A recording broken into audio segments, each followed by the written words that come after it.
തുടർച്ചയായ വന്യജീവി ആക്രമണങ്ങളിൽ പൊറുതിമുട്ടുകയാണ് കേരളം.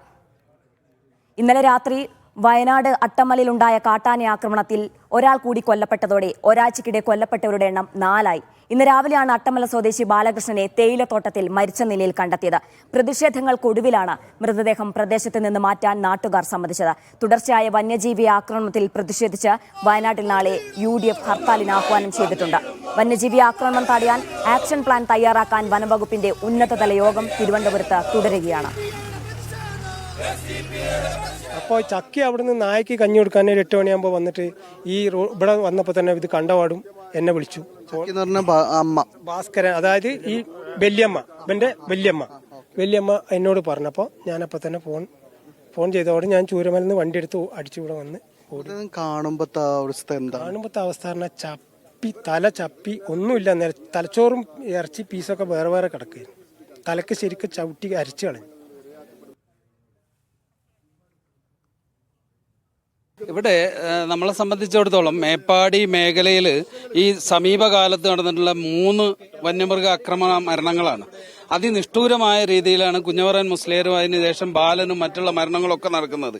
ഈ മരണങ്ങൾ വരുമ്പോൾ ഡിപ്പാർട്ട്മെന്റുകളും ഭരണകൂടവും ഒക്കെ അപ്പോൾ താൽക്കാലികമായിട്ടുള്ള മറുപടികൾ നൽകി ജനങ്ങളെയും ബാക്കിയുള്ളവരെയൊക്കെ ഫ്രീസ് ചെയ്തുകൊണ്ട് ബോഡി കൊണ്ടുപോയും ബാക്കിയുള്ള കാര്യങ്ങൾ ചെയ്യും. എന്നാൽ പ്രഖ്യാപിച്ച യാതൊരുവിധ ആനുകൂല്യങ്ങളോ അല്ലെങ്കിൽ തുടർ നടപടികളോ നടപ്പിലാക്കാത്ത ഒരു കാര്യമാണ് ഇപ്പോൾ നമ്മൾ കണ്ടുകൊണ്ടിരിക്കുന്നത്. ഞങ്ങള് ആവശ്യപ്പെടുന്നത് നിരന്തരമായി ഈ ആക്രമണങ്ങൾ ഉണ്ടാകുമ്പോൾ സർക്കാരിന്റെ ഭാഗത്തു നിന്നിരുന്ന ഒട്ടേറെ ഉറപ്പുകളുണ്ട്. ആ ഉറപ്പുകളൊന്നും ഇതുവരെ പാലിക്കപ്പെട്ടിട്ടില്ല. ഈ സഹോദരന്റെ മരണത്തിന് ശേഷം ശവസംസ്കാര ചടങ്ങുകൾക്ക് വേണ്ടിയിട്ട് ട്രൈബൽ വകുപ്പിൽ നിന്നും പിന്നെ ധനസഹായം ഇന്ന് തന്നെ ആവശ്യമായ ധനസഹായം ഇന്ന് തന്നെ നൽകുന്നു. ബാക്കി 5 ലക്ഷം രൂപ ഉടനെ തന്നെ കൊടുക്കാനുള്ള പരിപാടി. അത് അതിനൊരു സർട്ടിഫിക്കറ്റ്, അവകാശ സർട്ടിഫിക്കറ്റ് ആവശ്യമാണ്. അവകാശ സർട്ടിഫിക്കറ്റ് അതെ, അതിൻ്റെത് നമ്മൾ അടുത്ത ഇപ്പം നേരത്തെ എടുത്ത തീരുമാനപ്രകാരം നമുക്ക് അടുത്ത DDCയിൽ വെക്കാവുന്ന ഒരു അഭിപ്രായം വന്നു. ആ തരത്തിൽ നമുക്ക് DDC വെച്ചിട്ട് പിന്നെ പുനരധിവാസം സംബന്ധിച്ച് നിലവിൽ ഇപ്പം പിന്നെ വനംവകുപ്പിന് പ്രതിനിധികളെടുത്ത് ഇവിടുത്തെ ആൾക്കാരെ കൂട്ടി നിർത്തിക്കൊണ്ട് ഈ പ്രദേശത്ത് തന്നെ പിന്നെ പുനഃസ്ഥാപിക്കാനുള്ള ഒരു സംവിധാനം ഉണ്ടാക്കണമെന്നുള്ളതുണ്ട്. അതിന് വനംവകുപ്പ് നേരത്തെ അതിനൊരു സ്ഥലം കണ്ടുപിടിച്ചിട്ടുണ്ട് എന്നാണ് ഇപ്പൊ പറഞ്ഞിരിക്കുന്നത്. അതെ, അത് DDCക്ക് കൊടുത്തതിന് ശേഷം ബാക്കി തീരുമാനം പുനരധിവാസത്തിന്റെ കാര്യത്തിൽ എത്തിക്കാൻ. വയനാട്ടിൽ നിന്ന് T അനീസ് അലിയും ഫൈസൽ നെടുമ്പാലയും തിരുവനന്തപുരത്ത് നിന്ന് സാന്ത്വന സാജുവുമാണ് വിശദാംശങ്ങൾ നൽകാൻ ചേരുന്നത്. ആദ്യം T അനീസ് അലിയിലേക്ക് പോവുകയാണ്. അനീസ് അലി, പ്രതിഷേധം അവിടെ ശക്തമായിരുന്നു. നാട്ടുകാരുടെ പ്രതിഷേധം നമ്മൾ കണ്ടതാണ്. അതിനുശേഷം അവിടുന്ന് മൃതദേഹം മാറ്റാൻ സാധിച്ചു എന്നാണ് മനസ്സിലാക്കുന്നത്. ഇനി തുടർ നടപടികളൊക്കെ എങ്ങനെയാണ്?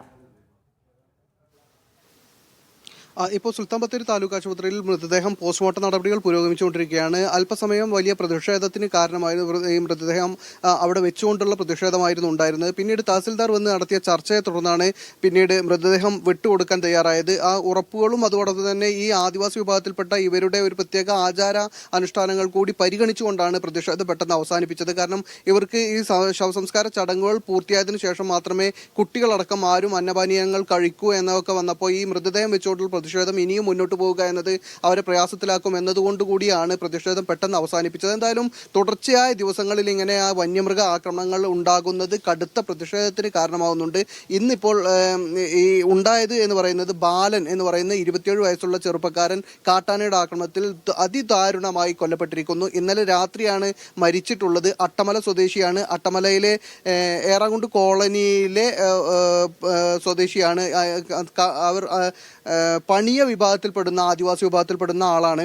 കറുപ്പൻ എന്നാണ് അദ്ദേഹത്തിന്റെ അച്ഛന്റെ പേര്. ഇന്നലെ അദ്ദേഹം രാത്രി ഇവരെ നേരത്തെ ഇവിടെ ഉരുൾപൊട്ടൽ ഉണ്ടായ സന്ദർഭത്തിൽ മാറ്റിപ്പാർപ്പിച്ചിരുന്ന ആളുകളാണ്. മാറ്റിപ്പാർപ്പിച്ച് 2 കിലോമീറ്റർ അപ്പുറമുള്ള ഒരു സെറ്റിൽമെന്റിലേക്ക് അവരെ മാറ്റിയിരുന്നു. പക്ഷെ ഇവർ ഇപ്പോഴും ഒരു പ്രത്യേക ആചാരാനുഷ്ഠാനങ്ങളുള്ള ആളുകളായതുകൊണ്ട് തന്നെ ഇവർ അവിടെ നിന്ന് അവർ മാറി താമസിക്കാൻ പൊതുവെ ഇഷ്ടപ്പെടുന്നുണ്ടായിരുന്നില്ല. അതുകൊണ്ട് ആ കോളനിയിൽ രാത്രി ഉറങ്ങാൻ നേരം അവർ അവിടെ പോയി താമസിക്കുന്ന ഒരു പതിവുണ്ട്. അങ്ങനെ ഇന്നലെ പലപ്പോഴും പല സ്ഥലങ്ങളിലായി, അതായത് നേരത്തെ താമസിപ്പിച്ച സ്ഥലങ്ങളിലും അതുപോലെ തന്നെ ഈ ഇവരുടെ നേരത്തെ ഉള്ള സ്ഥലങ്ങളിലും കോളനിയിലും അവർ താമസിക്കാറുണ്ട്. അതുകൊണ്ട് തന്നെ ഇവർ 2 കൂട്ടരും വിചാരിച്ചത് ഇവിടെ ഉണ്ടാകും എന്ന് ഒരു വിഭാഗം, മറ്റു വിഭാഗം അവിടെ ഉണ്ടാകും എന്ന് വിചാരിച്ചു. പിന്നീട് ഇന്ന് രാവിലെ ജോലിക്ക് എത്താത്തത് കൊണ്ട് തെരഞ്ഞപ്പോഴാണ് ഇദ്ദേഹത്തിന്റെ മൃതദേഹം കിടക്കുന്നത് കണ്ട്. അതിദാരുണമായ നിലയിലായിരുന്നു മൃതദേഹം ഉണ്ടായിരുന്നത്.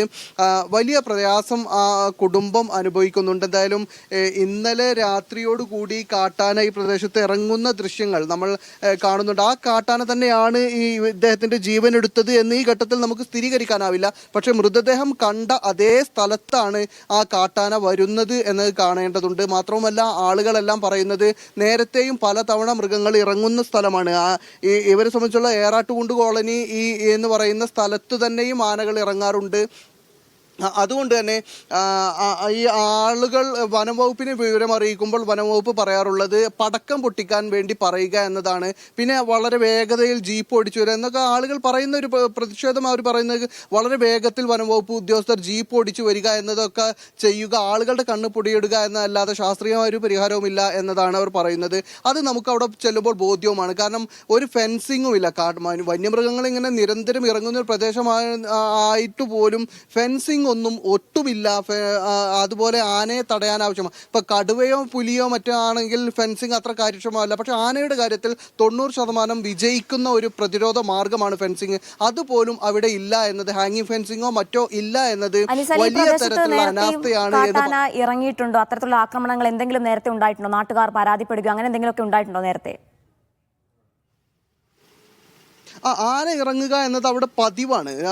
അത് കാടിനോട് ചേർന്ന് കിടക്കുന്ന ഒരു പ്രദേശമാണ്. പിന്നെ എസ്റ്റേറ്റാണ്. എസ്റ്റേറ്റിൽ നിന്ന് വനസമാനമായ എസ്റ്റേറ്റുകൾ തന്നെയാണ് അവിടെയുള്ള പ്രദേശം. ആ വന്യമൃഗങ്ങൾ ഇറങ്ങുന്ന കടുവയായും പുലിയായും അതുപോലെ ആനയായും, ആന തന്നെയാണ് സ്ഥിരമായി ഇറങ്ങുന്നത്. പക്ഷേ ഇങ്ങനെ മനുഷ്യർക്ക് നേരെയുള്ള ഒരു ആക്രമണം എന്നത് അത്ര സമീപകാലത്തുണ്ടായിട്ടില്ല.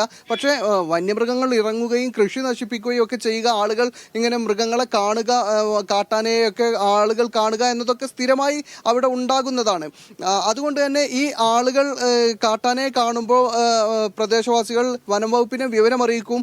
വനംവകുപ്പിനെ വിവരമറിയിക്കുമ്പോൾ സാധാരണ അവർ പറയാറുള്ളത് ഇങ്ങനെയാണ് എന്നാണ് നമ്മൾ അവിടെയുള്ള വാർഡ് മെമ്പറൊക്കെ നമ്മോട് പറഞ്ഞത്. വാർഡ് മെമ്പർ പറയുന്നത് സാധാരണ വിവരമറിയിക്കുമ്പോൾ പടക്കം പൊട്ടിക്കാൻ അവർ ആവശ്യപ്പെടുകയാണ് ചെയ്യുക. പടക്കം പൊട്ടിച്ച് തിരിച്ചോടിക്കാനൊക്കെ പറയും എന്നതല്ലാതെ ഒരു ശാസ്ത്രീയമായ